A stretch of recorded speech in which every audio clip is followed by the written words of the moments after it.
We're here with Johnny G, discussing his music. He lives on Long Island, as do I, and we're going over his country music, which might be a struggle on Long Island, because I know I just got into country music like maybe 2 or 3 years ago, and now it's becoming a thing on Long Island. Country music, like country concerts, like how do you overcome that when so many people still aren't into country music? Right, well, the biggest thing I always like telling people is that I grew up listening to country music. My parents and all my home videos and everything always had country music playing constantly, whether it was old stuff like George Strait, Garth Brooks, and when I mean old, I mean that generation. Alan Jackson's always playing. So then once I got to college, I kind of got back into it and really saw the whole story aspect of it, where I could really get my stories out through this genre of music, and I absolutely fell in love with it. So I definitely take it as a challenge, and I know what you're saying, where it's definitely getting bigger and growing around here with big name artists coming to the city and coming to Long Island and whatnot. But I definitely take it as a challenge that there are people up, north that can take on that role and can write music and hopefully perform, but mainly write music that is the same along the same lines as what goes on in Nashville and down south. Now, did anything specific in college make you turn to country music? Did you listen to music other than country music before you got to college? Yeah, I was a really big John Mayer fan. John Mayer was my #1 guy, blues, guitarist, everything, songwriting, and I really learned a lot from him and Jason Mraz on the whole writing end, and I really got into that whole thing on just acoustic music. And then when I got to college, I was in a house, and one of my roommates was showing me the song Toes by Zac Brown Band and Chicken Fried by Zac Brown Band, and I guess I was hooked. I absolutely loved it. And then from then on until now, it's pretty much been my thing. So you started playing with your friend who showed you that, and then did he, tell you should really start changing your music, you should really go country, or did you just like, all right, I love how that song sounds, I'm just gonna go for it and see if it works with my voice, or whatever the situation would be? Right. It was more like that. Where as I started writing, I started seeing the transition in my own music, going like, wow, that sounds like a really good country song. And then when you look at some of the artists that are coming up today, like Chase Rice and Sam Hunt, who don't have the traditional country aspect to their music. I mean, they do in a few songs, but for Sam Hunt, he's a combination of country, hip hop, and R&B, because that's what he grew up listening to, and he labels himself as country right now. But if you look at everything, it's pretty much whatever was on his iPod growing up is evident in his music that he's writing and putting out, and that's sort of the way that I would describe it, is that it's a big combination of John Mayer, Jason Mraz, Luke Bryan, Kenny Chesney, Eric Church, Sam Hunt, all those guys. So it's a big combination of everything that I listen to, really. Now, do you live in a house with various people? Do you live by yourself? Do you live at home? Currently, during school, I live with 5 of my teammates. But out there, as you know, I'm a college baseball player in my last year as well. So I live with 5 of my teammates who love the music, but just sometimes not too late at night, I guess. Yeah, when you're in close quarters, it's hard to exactly. practice and go over things. But does that help you write music, being surrounded by, these crazy college kids? I'm sure they're drinking all the time. Well, yeah, absolutely, because my first year at school, I had a buddy who ended up transferring, but he was always helping me out with my music and helping me write. He was really the only person I've ever co-wrote with, I guess. And what's his name? Danny Flanick, yeah, a good buddy of mine, and he was the first person that really started writing songs with me, and we did really well. But as far as experiences at school, yeah, absolutely. I mean, whether it's relationships or a night out or something, my whole experience being living with all my buddies and all that have really shaped some of the songs that I've been able to put out. Now, there are other aspects about college, so you play baseball. Is that hard to balance, trying to practice music, trying to be an athlete, trying to do studies, obviously, and these crazy guys always around you and being annoying? They are the crazy guys. We'll keep calling them the crazy guys. That's the best way to describe them. But it's definitely it's a balancing act, because I mean mainly school is first.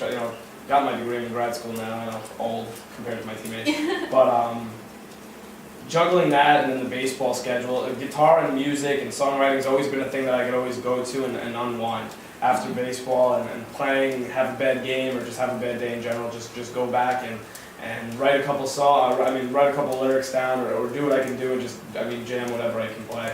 And it wasn't until maybe a few years ago that music started to really take, I don't want to necessarily say priority, but I started seeing where I had opportunities as far as songwriting goes. Now, do you try to do events while you're in school? Play anywhere around town, or? Yeah, it's tough because that's part of the whole balancing act. Mm-hmm. Usually during breaks, like a Christmas break, I'm usually playing. During baseball season, it gets tough, it gets very spotty. And then summer, hopefully I think I'll be playing in Long Beach on Long Island, and a couple local places around the East Coast. So all that stuff I'll be sure to update people with. But for right now, it's just a balancing act of when I have time to actually play these shows. And I'm sure after school and eventually after baseball, it's going to open up a little bit more to where I can really start putting myself out there a little bit more. Well, I know you're still working on your EP, Fire Still Burning, which I love, obviously. I also did love your first album, Between the Sound and the Sea, which I have every song on my iPod, and I listen to it in my car all the time. My favorite song from there is Emily. I really love that song. Did you have any inspiration for that song? Did any relationships happen that made you write that? This is a funny song, and it's funny that you bring this song up, because when it comes to songwriting, I kind of have categories of songs. The really meaningful songs are usually the ones that are obviously about somebody, you went through it. It's a point in your life where you really have a lot of emotions going on, and those are the songs that really you dig deep to kind of come up with. Then there are the songs that are like the party songs. If you know Getting Lucky Tonight, the first one, even Country Girl in the City, those are more like the upbeat, have a good time, kick around type songs. I guess those are pretty much the two categories. But the funny part about Emily is the only song I ever wrote without a true subject in it. Now, Really? I'll come out and say that right now. I was laying in my bed one night watching a movie and had nothing to do with the movie. There was nobody named Emily. I don't know where the name Emily came from. But for some reason I was just sitting there and Emily, I see you there, you're smiling. For some reason it just kind of hit me. And then I was like, hold on. Break out the phone, break out the voice memo app. Is that it? The voice memo one? Yeah. Just recorded myself singing that song. And then after the movie ended, I went back and started writing it. And then Emily kind of turned into this song that was almost like me writing a story, which is very different because I write a lot from experience and a lot from relationships and everything like that. But Emily's the first song that I wrote where I sort of got to create the story as I went along. And if you follow it, it's this guy walks up to this girl in a bar, introduces himself, she doesn't give him the time of day, and she's had a lot of stuff in her past that brought her to this point, and this guy's just trying to have a conversation and open her up. So for one of the deepest songs I think I've ever written, and believe me, there are a lot more that I think are a lot deeper than that, based on what I just said, it amazes me how I was able to just take that and put out a story that so many people can relate to, as far as just a girl trying to get over her problems or past relationships to kind of open herself up and meet somebody new and move on. So that's funny that you asked that. And I was thinking, I was like, if that comes up, I was like, oh boy, I was like, that's the one song. That's the one song though. That's technically I can come out and say it's about nobody really. It just developed. It's the only one. I'm so comfortable. Get comfy. I'm comfy. What was I had a really great question I had to that song. You gotta write something? I know, I should have. You should have wrote it. I can't read anything I'm writing, that was fun. You can go with one of the ones off the EP that. Oh, I got stuff. All Don't right, worry, okay. I'm prepared. All right. Oh, I'm ready. I got Yeah, stuff. send them out. Okay, alright, I got this. I'll go with the flow here. Oh, it's Just on? roll it, just Oh, roll okay, alright. Oh boy. Oh, I got a blooper reel too. Nice. Okay, like you said, Emily had nothing to do with anybody, but Right. for me personally, that was the song that I felt the most from, which is ironic, which you said you had nothing to do with. Right. But do you feel maybe there was something there deep down that, whatever movie you were watching triggered that you were like, sometimes you don't really feel that it's coming from somewhere, but it is. I know personally I'm a writer, so I know that Right. you write about things that maybe you don't think are related to you or have anything to do with you, but they really do. So if you really took the time to think about the song and what you're watching and the situation, do you feel that you could come up with something? Right. Well, to answer your first question, the movie I was watching was Goon, which is just the most outrageous hockey movie in the world. So like I said, it really didn't have a lot to do with it. Maybe actually the bar scene when he goes in and meets the girl at the bar might have triggered it. But then yeah, there are always underlying things about past relationships that you're probably right that while that story is going on, you kind of throw somebody from your memory into that situation. Whether it's directly about them or sort of about them, that's the person kind of playing in your head while you're writing the lyrics down and seeing somebody that has been broken a little bit and trying to, or even just trying to overcome an obstacle. Something about maybe just something keeping people apart or whatever the case may be. There could have been like I can completely see how there could have been a little subconscious line, but for the most part, like I said, it was a story that I enjoyed writing. But I do believe that you're absolutely right, and I'm very happy that it meant a lot to a lot of people because you're not the first person that told me. Right, you have great feedback about that song on iTunes. People are constantly commenting, say they love the song, and it must be funny to you because you feel that there's no connection to the song. But, maybe there is. Maybe you should think about it a little bit more. Yeah. Also, one song that I love is My Dad and I, which that song definitely has massive meaning. Could you go into detail about that? Yeah, I always wanted to write a song about my dad. Me and my dad have been extremely close, and mainly, I don't want to say mainly, overall, but a lot through baseball. Growing up, he was the one that drove me to the field and was throwing with me in the backyard. Anything I ever needed in baseball, and still to this day, anything I ever need, he takes care of it. So, for some reason, I guess I had it coming. As I've been writing all these songs now, and I was like, all right, well, I should write a song about my dad, and the thing is, as a writer, I don't really sit down and go, okay, time to write. It's usually when something does hit, or else, I could write a song about the table or the chair, but it's not going to mean anything. So, of course, I knew that I always wanted to write a song about my dad, and it finally hit me a couple of the words.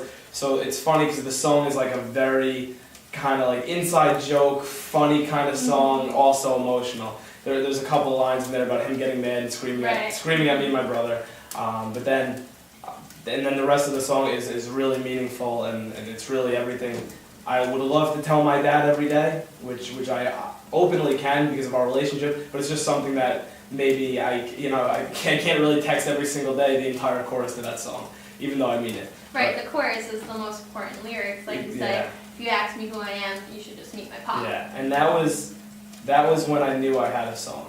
When, if you ask me who I am, I'll say just meet my pop, and then we handle our business right inside the batter's box. Once that whole thing was down, I was like, wow. I was like, I got a good song on my hands. It doesn't matter if it connects with people, which it eventually did, but it connects with me right there because I know for a fact that I'm a carbon copy of my dad, and because of our relationship with baseball, there was just no better way to put it than we handle our business right inside the batter's box because that's how I grew up at least. And has your dad listened to this song? Yeah, absolutely. How did he react the first time? I think the first time I put it out, I usually, from Between the Sound and Sea, for a couple of the songs I put out just a video of me playing the song to just get it out there and preview it. And for that one, I think I tagged him in the video, and he saw it. My mom saw it, and my dad gets, he loved it, he really did, and it means a lot to him too. So that's usually my thing with writing. The song has to mean a lot to the person that it's for, that's first and foremost. And then the indirect relationship, I guess you could say, is that it does affect other people, and that's, like I said, that's not exactly your top priority. You want to make sure that the song point gets across to that person, but like I said, there's a trickle-down effect where once people hear the song, I've gotten the most outrageous song trying to interpret my song, any one of my songs, but people take it different ways. And any way that my music can get across and relate to people, that's all I can ask for as a songwriter. And that song, My Dad and I, is definitely very, very special in the household, in the house. So Mom's just waiting for one now. So we'll see. Now there's competition. Yeah, just a little bit. So, and Mama G is gonna be. Then it's gonna be your brother. That's gonna be your sister. The two siblings are not worthy. Now, is your dad? I know you said he's supportive of baseball and gives you anything you need. Is he supportive of your music? Yeah, absolutely. There was a time, I want to say when I was like 14 or 15, when music started to kick in a little bit, that he kind of saw my attention drawn away from baseball a little bit, which he knew was my true love, and in my head it's always going to be my true love. But as I got older and started getting serious about music, and he saw that as I got serious about music and music went to here, baseball would just go to there. Mm-hmm. So he saw that as I grew up, I realized where my priorities were. As far as what my first true love was. And because of that, and because of the fact that he's seen it now, anything with music, he's the same exact way now. Anything. He actually just started playing guitar a few weeks ago. Really? We got him a guitar for Christmas, and I started teaching him how to play. And yeah, he's the same way. So now he's nuts about guitars. John, you need anything from the music store? And so he's 100% supportive, and it's been awesome on both ends of that. Now your dad learned guitar. How did you learn guitar?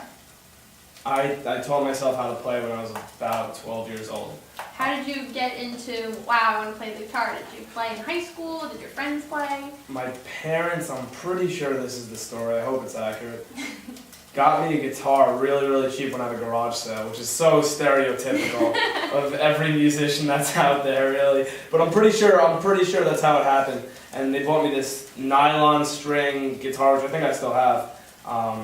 And I started watching the videos that they used to have on Optimum or IO. It was like guitar tutorials, and I would just sit there and just learn a few chords and go just start playing, and eventually I got it, and it just kept building off of it. But it wasn't a tough transition because my whole dad's side of the family is all musical. That whole side of the family everybody plays piano, and then from there it's branched off to one of my uncles plays drums. One of my uncles plays guitar and bass. So the music thing is there, and everybody plays by ear. Nobody really reads music or anything. So when it came time for me to learn guitar, I kind of just followed suit with all that. And as I kept learning, I started realizing what worked, what didn't work, and just kept teaching myself up until this point. So I want to say 10 years. So I've been playing for about 10 years now. Do you play any other instruments? Piano. I still play piano. Piano was my first instrument. I can still play a little bit. I've taken a lot of attention off of it because of guitar, and guitar you can take and carry, and piano is kind of tougher with that. But my brother's an incredible piano player, so he's always playing around the house and kind of makes me want to jump up and learn a few songs. So from time to time I still jump into the whole piano aspect of it just to go back. Are there any instruments that you are interested in learning? I have a ukulele, Nice. which I can play. Cool. I can play a little bit. My sister, I just got my sister one, actually. They're awesome. Yeah. And she's a terrible singer. She does not sing. Oh boy. But she doesn't know any songs she can play on the ukulele because she doesn't listen to, I told her Riptide you can play on there or anything like that. Right. And she loves it. So that's definitely something you can do. Yeah, no, what I would do with the ukulele is kind of like take my songs or the songs that I was listening to, a country song or a hip hop song that's on the radio, and I would just like figure out the chords to it and play it on the ukulele and make my own little islandy version of, I don't know, Ariana Grande or something. I don't know, but that's pretty much it. Instruments I wish I knew how to play.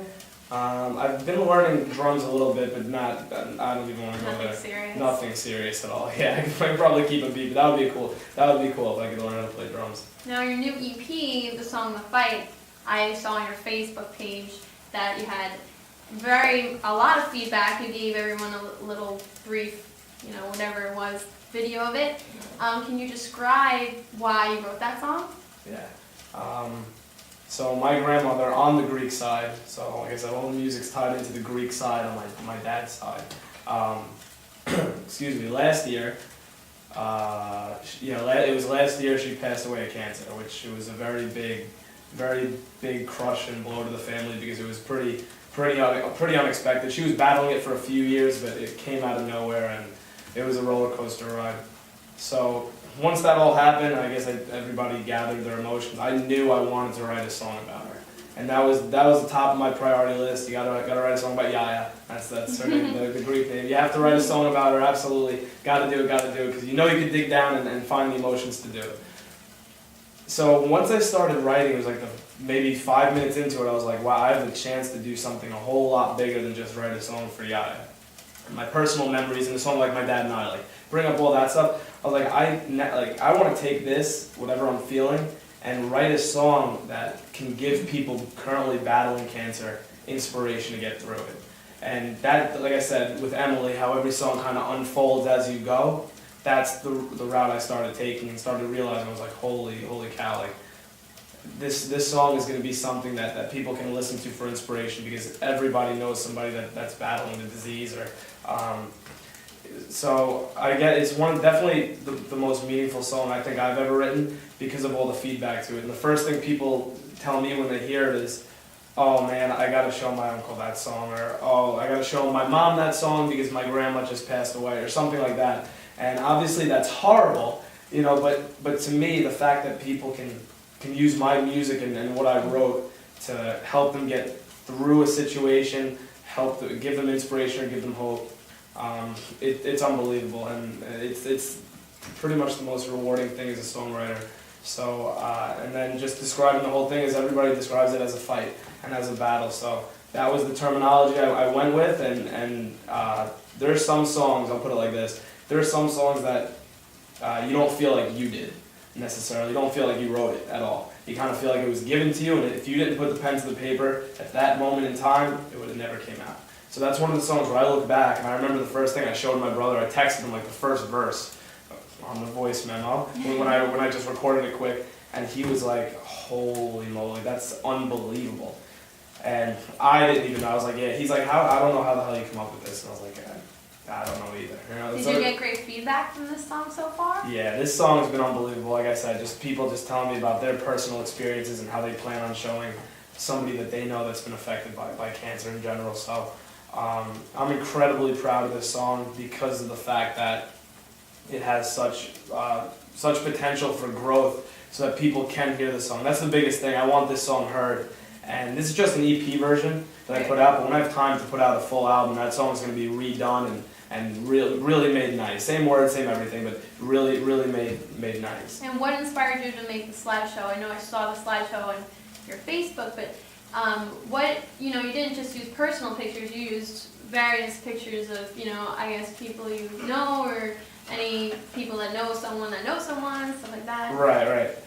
The original goal is to just use the pictures of the slideshow on the slideshow of my family and some of my family members that we've lost or won. I've one that beat it, and then I started realizing, like I said, the main goal is to make sure that this is widespread. Of course, people know it's a personal issue, because I don't think people would think I could write a song like that without having a personal experience with it. So. The slideshow really, like I said, I bring up there are a lot of logos on there too. Like hockey fights cancer, the pink bats for baseball day, and a couple celebrities too.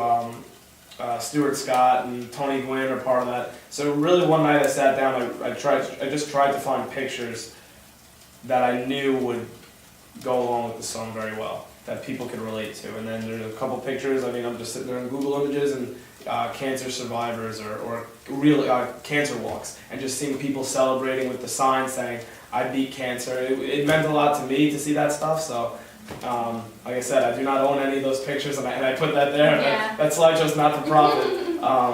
But putting that slideshow together was really cool. Now, do you think that song jump-started your EP, Fire Still Burning? What really jump-started is that I have after Between the Sound and the Sea, I told myself, I was like, all right, you just put out a 13-song album, take a break, like relax, just play guitar, don't think about writing. But that doesn't happen, because there's always things that are going on in your life that are making you wanna get the emotion out. So I started writing again, and different things started happening where I would write a song, and then I kind of hit a streak where I was like writing like a few songs in a short period of time, which is weird for me. So right now I have about 13 or 14 songs that I know are in contention to be on this next album, the full album that I put out. But I also knew that with baseball season coming up and winter break, I knew I wasn't going to have enough time to record a full album. So that's why this EP, Fire Still Burning, is 5 songs from the new album out of that 13 or 14 that I thought would really pull people in, that I thought would really relate to people, so that they hear these 5 songs and go, wow, what is the rest of the story? What's the rest of the story going to tell when he puts out the other 8, 9 songs? Right. So that's really how the whole EP idea came.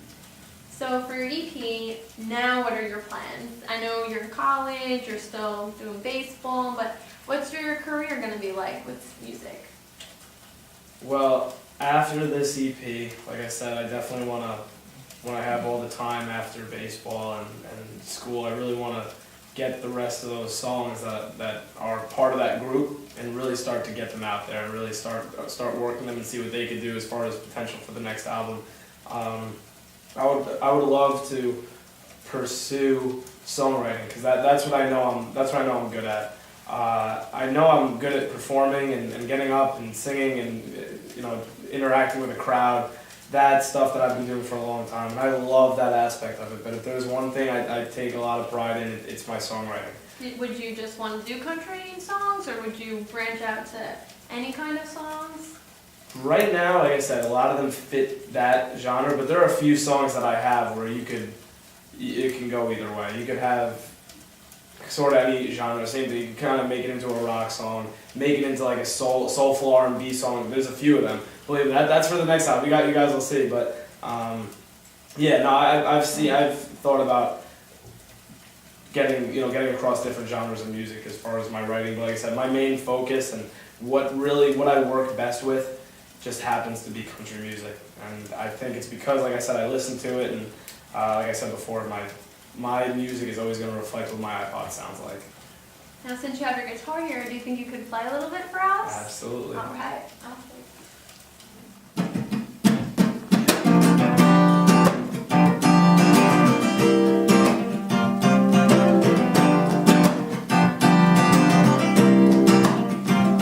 It was me and all the boys in the city tonight, the one that never sleeps with the flashing lights, a little buzzed on the street, looking for a place to have a good time. The first place we stopped, this girl caught my eye. Damn, she was a dime and looking mighty fine. I had to walk over and give it a shot, or maybe just say hi. She said, don't bother boy, cause I'm from Alabama. You're a city kid and it don't hold a candle to where I'm from. Down in the sticks, 500 miles south of the Mason-Dixon. I said, listen girl, you don't know me. If it's country you want, then I got what you need. So we hopped in the trunk, she gave me a shot. We had the radio in the parking lot blasting. Little George Jones, Little George Strait, Garth Brooks, Island Jackson, Brooks and Dunn and Hank. Her jaw dropped, she smiled and looked at me. She couldn't keep her hands off the throttle when I broke out a little dust on the bottle. In the concrete jungle, she was my kind of pretty. Never thought I'd ever find a country girl in the city. A country girl in the city. So I guess that she could tell things were going good. I asked, what brings you here from your neck of the woods? She said she's been up here for school now and might settle down here. She said, of course, you know, I'll always miss back there. If you can make it here, you'll make it anywhere. I laughed because I knew she was right and said, you sure got that clear. She said, come on boy, the night's still young. Let's hit another spot before it's done. I know the perfect bar on 51st Street with a mechanical bull and a honky-tonk beat right then and there. I knew this girl was for me. Who'd have thought I'd find her here up in NYC? So we're taking our shots and throwing back beers. We were swinging around to every song singing. Little George Jones, Little George Strait, Garth Brooks, Island Jackson, Brooks and Dunn and Hank. Her jaw dropped, she smiled and looked at me. She couldn't keep her hands off the throttle when I broke out a little dust on the bottle. In the concrete jungle, she was my kind of pretty. Never thought I'd ever find a country girl in the city. A country girl in the city. And after tearing up the town, we parked and dropped the tailgate down.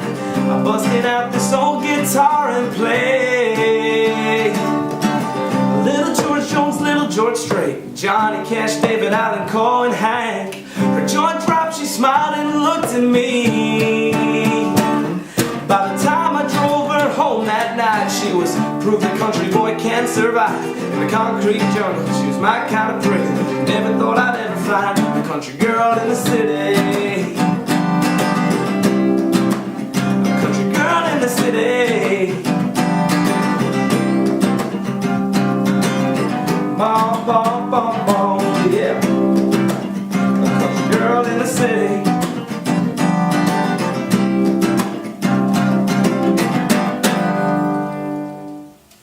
Once again, I'm Johnny G. You can find my music. You can find the Fire Still Burning EP on iTunes, Amazon, Spotify, and a lot of online digital music stores. You can follow me on Twitter. It is at JohnnyG_012. Same as my Instagram at JohnnyG_012. And where you can find a lot of my music updates, Facebook.com/JohnnyGmusic.